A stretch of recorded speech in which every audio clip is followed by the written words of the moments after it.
श्री सत्य गुरुदेवाय नमः। देखिए, प्रेमी ने पूछा है कि सत्संग क्या है और सत्संग का जीवन में क्या महत्व है।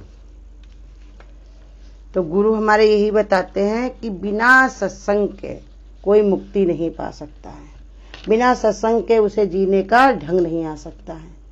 जगत में सत्संग ही सर्वोपरि है, सबसे ऊंचे है सत्संग अब बात में, क्योंकि सत्संग के बिना किसी का, भगवान ने कहा, उद्धार नहीं होता। जग में सत्संग बिना मानव सन्मति गति पाना क्या जाने।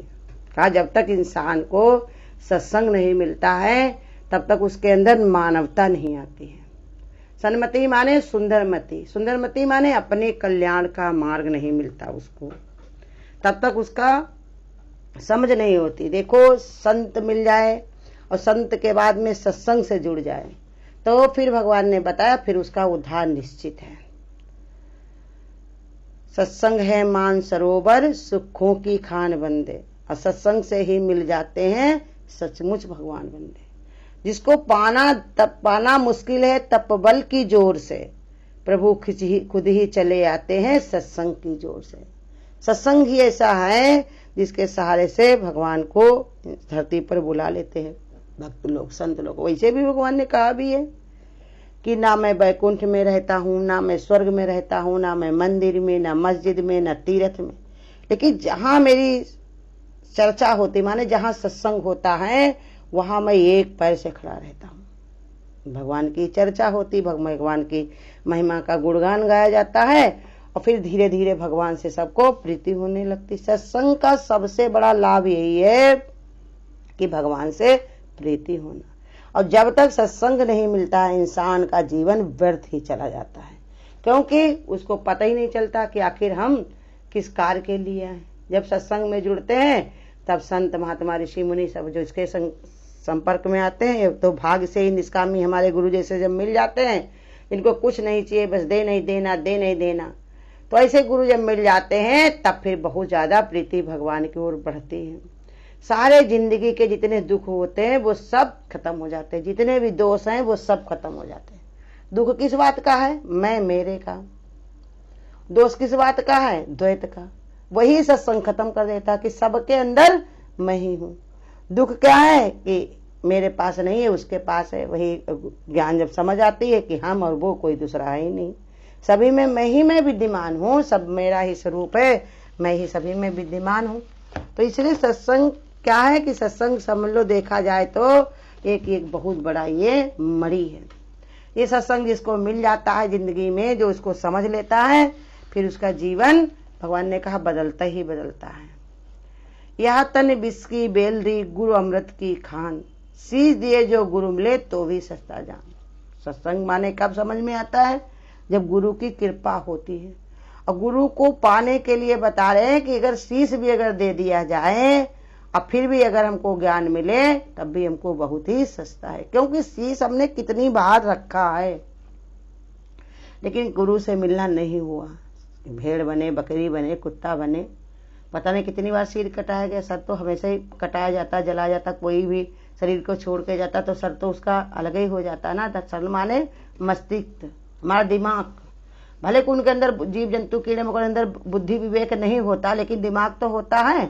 लेकिन ऐसी सूझबूझ कहाँ होती है?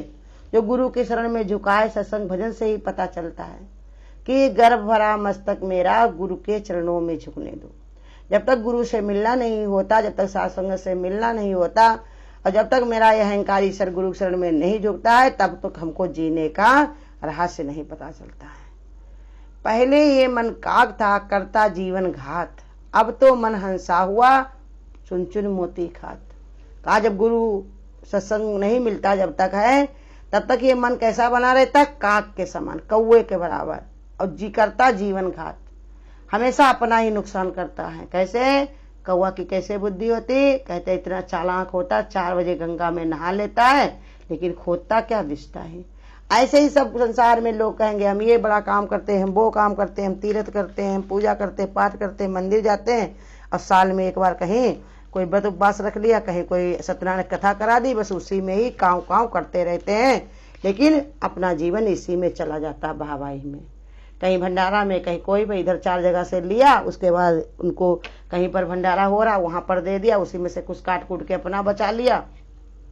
तो यही करते करते ऐसे क्या होता, जीवन का घाट, माने अपना जीवन जो मिला है उसका नुकसान हो जाता।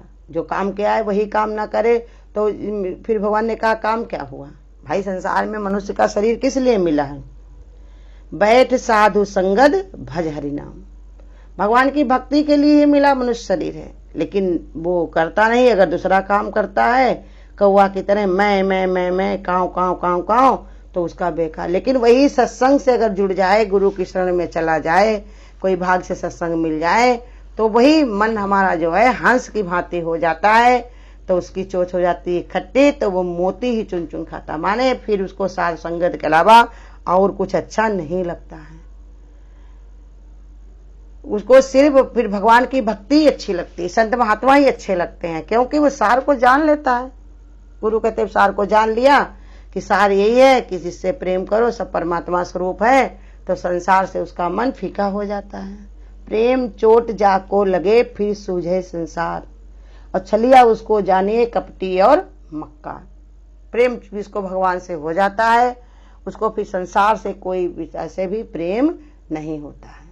दिखाई पड़ेगा वो कैसे कि वो कर रहा है, लेकिन होता है बहुत न्यारा। जैसे भगवान ने बताया कि जो कर्ता भाव से करते, मैं भाव से करते, जो करते नहीं है फिर भी उनको कर्म बनता है, मन में उनके चला करता है। और जिनके अंदर कर्ता भाव नहीं है, ज्ञान से समझ लिया कि सब भगवान से हो रहा, परमात्मा ही करने वाला, सब रूपों में वही विद्यमान है, ज्ञान से समझ लिया, तो फिर वो करता हुआ भी कुछ भी नहीं करता, क्योंकि उसको कोई कर्तापन होता ही नहीं उसके अंदर। इस संसार असार में प्रेम रतन है सार, भगत जगत के बीच में केवल प्रेम आधार। कहा ये जगत जो है इसमें भक्तों के लिए सिर्फ प्रेम ही आधार है और कोई आधार नहीं है। संसार में इंसान पैसे का आधार ले तो किसका साथ निभाएगा बताओ? बच्चों का साथ ले तो किसके निभा पाते हैं बताओ? हाँ, शरीर का साथ लेता तो कितने दिन साथ देता है ये?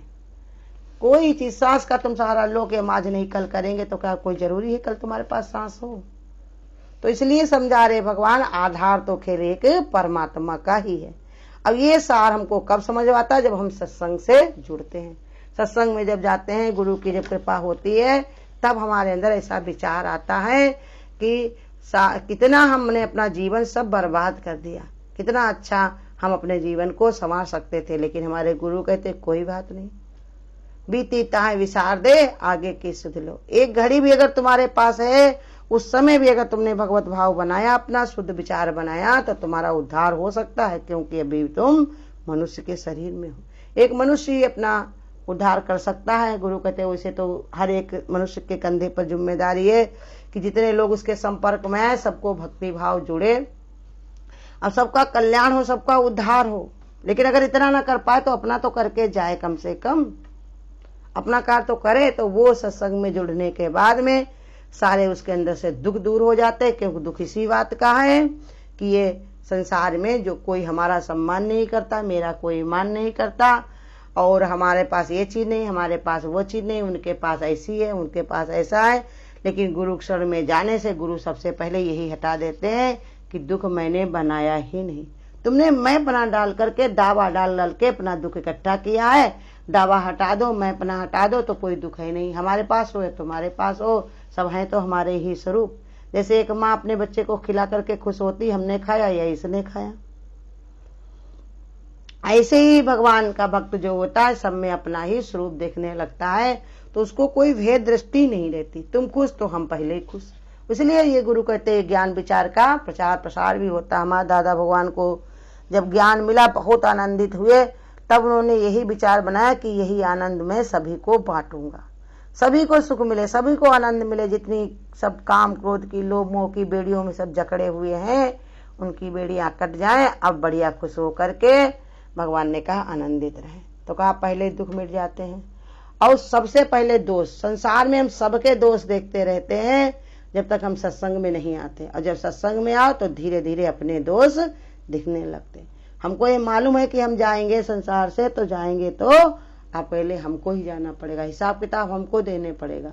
हम किसी के और के दोष देखते हैं तो और का अपना काम बढ़ाते ही बढ़ाते हैं, ना कि अपना काम कम करते हैं। हम अपने दोष देख करके अपने दोषों को हटा दें तो गुरु कहते सबसे बड़ा लाभ हमको सत्संग का यही है। जो स्वयं ईर्षा काम क्रोध की अग्नि लिए फिरते उर में, जब अपनी लगी बुझा न सके वो बुझाना क्या जाने, औरों की लगी बुझाना क्या जाने। का जिनके अंदर ईर्षा भरी है, क्रोध भरा है, अग्नि माने किसकी कामनाओं की भरी हुई है, जब अपने को ही वो शांत नहीं कर पाए तो दूसरे को कहाँ आनंद दे पाएंगे। लेकिन संत महात्मा अपनी ही सब जला डालते हैं, ना उनके अंदर ईर्षा रहती है, किसी को देख देख के जलना। वो कहते हैं सब में तो मैं विद्यमान हूँ।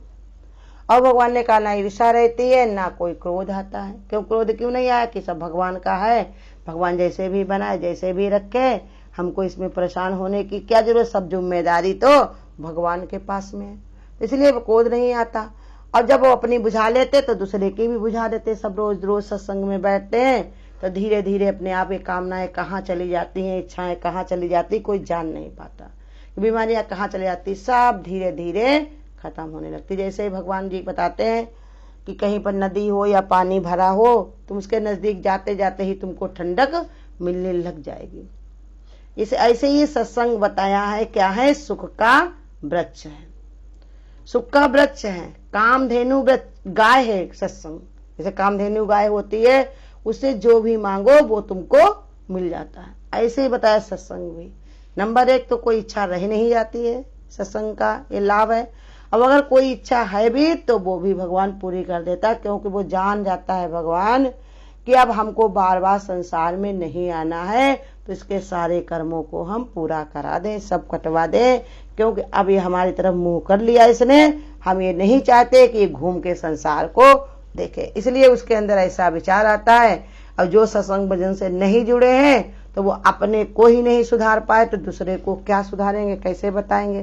तो इसलिए सत्संग का देखो कितने सारे दृष्टांत भी हैं कि एक बार क्या हुआ था कि जौन है वाल्मीकि वशिष्ठ जी जो थे और जो है वशिष्ठ जी थे, विश्वामित्र जी थे, दोनों लोग आपस में बात कर रहे थे। बातों में बात बढ़ गई और कहने लगे कि देखो कि हमने इतनी तपस्या की, हमने इतना सब कुछ किया। तो भाई वशिष्ठ जी बहुत सरल स्वभाव के थे, उन्होंने कहा कि हम तो कुछ भी नहीं कर पाए, हमने एक बार 2 घड़ी का जो है सत्संग किया था बैठ करके, और तो हम कुछ नहीं कर पाए। तो भाई कहा हमारा बहुत है। लेकिन विश्वामित्र यही बात कहना चाहते थे वशिष्ठ जी से। वशिष्ठ जी जब कुछ नहीं बोले तो उन्होंने कहा कि हमारी बात ये नहीं मान रहे, हमको बड़ा नहीं कह रहे हैं, हम इनको दूसरों से पूछवा करके दिखाएं तब इनकी समझ में आएगा।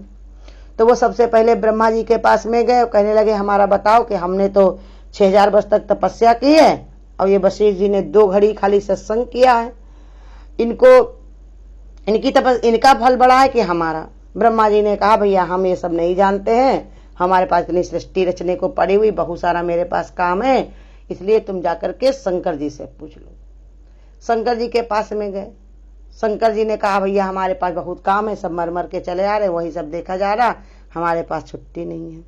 तब शंकर जी ने कहा कि देखो कि हम भी नहीं बता पाएंगे, बहुत जो है बहुत मुश्किल काम है, हमको तो ये नहीं आता है, लेकिन अगर जाना हो तो शेषनाग जो धरती को पकड़ के खड़े हैं उनके पास चले जाओ, हो सकता वो तुमको बता दें। फिर दोनों लोग जाकर के शेषनाग जी के पास गए। तो शेषनाग जी कहने लगे इतना बड़ा धरती का भार मेरे सर पर लदा हुआ है, ये जो है अगर मेरा कोई थोड़ी देर के लिए सर पे अपना रख ले तो हम दिमाग मेरा कुछ ठंडा हो तो हम बता दें। तो उन्होंने कहा विश्वामित्र जी को दिया रखने के लिए, तो विश्वामित्र वहीं पर ही हिलने डुलने लगे, कहने लगे बहुत वजन बहुत वजन बहुत वजन है। फिर भाई वहां से उतार लिया, क्योंकि धरती को गिराना तो था नहीं, उतार के उन्होंने वशिष्ठ जी को दिया। वो धीरजवान थे, क्यों सत्संग किए हुए थे, भगवान का बोझ समझ के भगवान ही पकड़े हुए, सर में भगवान है, हाथ में भगवान है, इस धरती में भगवान, ऐसे शुद्ध विचार से बहुत देर तक खड़े रहे। विश्वामित्र जी ने कहा कि बताओ भैया क्या हमको कब बताओगे। कहा आप भी नहीं जान पाए, तुमने इतने दिन तक तपस्या किया लेकिन अहंकार के कारण तनिक देर में ही हिलने डुलने लगे। लेकिन वशिष्ठ जी ने देखो 2 घड़ी का ही सत्संग किया, लेकिन कितनी इनके अंदर स्थिरता। ऐसे सत्संग का बहुत महत्व है, बहुत दृष्टांत भी है। एक बार नारद जी ने पूछा भगवान से, भगवान सत्संग का क्या महत्व है। भगवान जी ने कहा कि भगवान ने कहा जाओ जौन है वहां पर पेड़ पे एक तोते ने अपने बच्चे को, नहीं तोते ने नहीं, कौवा ने एक बच्चे को जन्म, कौवा ने एक अंडे को दिया, जन्म होने वाला है, कौवा के अंडे से बच्चे का जन्म होने वाला है, जाओ उससे पूछो वो तुमको बताएगा। नारद ने कहा वो क्या कैसे क्या करे, लेकिन भगवान ने कहा था तो गया उनके पास। और जैसे ही कौवे के अंडे से चूजा निकला उसके पास पूछने लगे कि बताओ सत्संग का क्या महत्व है। वो कौवा का बच्चा था, तुरंत ही मर गया। और ये देखा भैया भाग करके आए, कहने लगे भगवान वो कौवा का बेटा तो बच्चा तो मर गया। भगवान ने कहा अच्छा वो मर गया तो जाओ अब इसमें तोता का बेटे ने जन्म लिया है, वहां जाके पूछो। तोता के पास जाए, जैसे अंडे से बच्चा फूटा ही था उससे पूछा, तोते का बच्चा फिर वो मर गया। फिर आए दौड़ के, कहने लगे तोता का बच्चा भी मर गया, उसका चूजा भी, हमको कौन बताया। भगवान ने कहा अच्छा जाओ, एक गाय ने एक बच्चा जन्म दिया है उसके पास जाओ। गए नारद जी फिर पूछने के लिए, तो गाय का जो बच्चा था उसको देख करके कहने लगे सत्संग का महत्व बताओ। तो वो बच्चा भी वहीं पर तुरंत ही मर गया। फिर नारद जी दौड़ते दौड़ते कहा देखो हमको गौहत्या लग गई, भगवान के चक्कर में हमको गौहत्या लग गई, बताते नहीं है, बार बार इधर भेजते उधर भेजते हैं। तब उन्होंने कहा जाओ एक राजा के वहां बहुत दिन बाद एक पुत्र हुआ, वो तुमको बताएगा। कहा नारद जी ने कहा अब हम नहीं भैया जाएंगे, हम बड़ा परेशान हो गए, यहाँ जाते वहां जाते और सही से बताते नहीं और सब मर जा रहे सब लोगों ने, तो वो तो जीव जंतु के जानवर थे और राजा तुमको छोड़ेगा नहीं, तुरंत ही मार डालेगा। भगवान ने कहा बस एक बार चले जाओ और तुम हाथ जान जाओगे, जाओ जाओ जाओ। बहुत जब भगवान ने समझाया तो नारद जी वहां से आए और राजा के वहां जो राजकुमार हुआ था उसकी बरही मनाई जा रही थी, सब नाच गा रहे थे खुशी में। तो पलने के पास ये छिपते छिपते बेचारे पहुंचे, जाकर वहीं बच्चे को के कान में कहा जाकर बच्चे को देखा, वो हंस रहा था, खेल रहा था, टांगे चला चला करके। उसी पर जाके पूछा बेटा सत्संग का महत्व बताओ, सत्संग का महत्व क्या है। तो वो बच्चा जोर जोर से हंसने लगा, अभी पैदा हुआ था इतनी जोर जोर से हंसने लगा। कहा तुम हंस रहे हो, छोटे बच्चे तो मुस्कुरा भी नहीं पाते और तुम हंस रहे हो, बताओ इसका कारण क्या है और हमको सत्संग का महत्व बताओ, हम बड़ा इसी में परेशान है। उसने कहा नारद जी अब भी नहीं समझे, हम वही कौआ के बच्चे हैं, पहले जब तुमने सत्संग का नाम लिया तो कौआ की योनि बदल के हम तुरंत तोता की योनि में चले गए, फिर तोता की योनि बदल करके हमारी योनि देखो गाय में बच्चे में आ गई। अब गाय का बच्चा भी जब मरा तो हम आज राजा के वहां पैदा हुए, सिर्फ सत्संग का नाम सुनने से हम राजा के वहां पैदा हुए, इतना राजकाज ये सब कुछ हमारा है। अब इसमें हम बढ़िया आराम से रहेंगे, भोग भी सुख भी, और साथ संगत से आपके जब दर्शन हो गए नारद मुनि के, गुरु हमको मिल गए तो हमारा उद्धार भी निश्चित है, कल्याण भी निश्चित है। तो ऐसे ही बताया कि जरा सा नाम में इतनी महिमा है, जो जीवन में लगा ले, इसको धारण कर ले तो उसका कहने क्या। तो इसलिए सत्संग का जीवन में बहुत बड़ा महत्व है। जिसके जीवन में सत्संग है उसके पास कोई परेशानी नहीं है। अब इंसान समझता नहीं है, लोग कहेंगे क्योंकि उनको कि ये करते वो घूम करते टहला करते, जिनको अपनी समझ नहीं है। अब जिनको ये समझ आ जाती है कि ये बड़े भाग से मिलता है सत्संग, संसार में ये मिलना बहुत ही मुश्किल है, लेकिन मिल जाता है पूर्व जन्म के भाग से। तो जो इसको पाए तो भगवान ने कहा वो इसे नाचे गाए खुशी मनाए कि अब जिंदगी में हमको आनंद आया है। क्योंकि सत्संग के बराबर कोई तीर्थ भी नहीं है, सत्संग के बराबर ना कोई व्रत है ना कोई उपवास है। जब सब काम हो जाते हैं तभी सत्संग में आता है। हम सोचेंगे अभी तो हमने ये सब कुछ किया नहीं तो हम कैसे सत्संग में पहुंच गए, तो लेकिन तुम कभी कर चुके हो, तब तुमको आज गुरु की शरण मिली है, तब तुमको ये ज्ञान सुनने को मिल रहा है, गुरु का वचन समझने को मिल रहा है, उनकी बुद्धि दी हुई सबकी तुमको मिली हुई जिससे तुम्हारी समझ में आता है। तो ये सब गुरु की ही कृपा है। तो इसलिए कहा एक तरफ भगवान है, दूजे माया जाल, संसारी माया चाहे भक्त चाहे भगवान। ये भक्ति जो होती है वो सत्संग से ही मिलती है। अब जिसको ये भक्ति मिल जाती है तो भगवान ने कहा उसका के लिए कोई चिंता करने की जरूरत नहीं है। अपनी मेरी चिंता हरि करे मैं पाऊं विश्राम। हरिओम। अगर आपको आज की वीडियो अच्छी लगी हो तो वीडियो को लाइक और शेयर करना ना भूलें। आगे की वीडियोस देखने के लिए चैनल को सब्सक्राइब करें और नोटिफिकेशन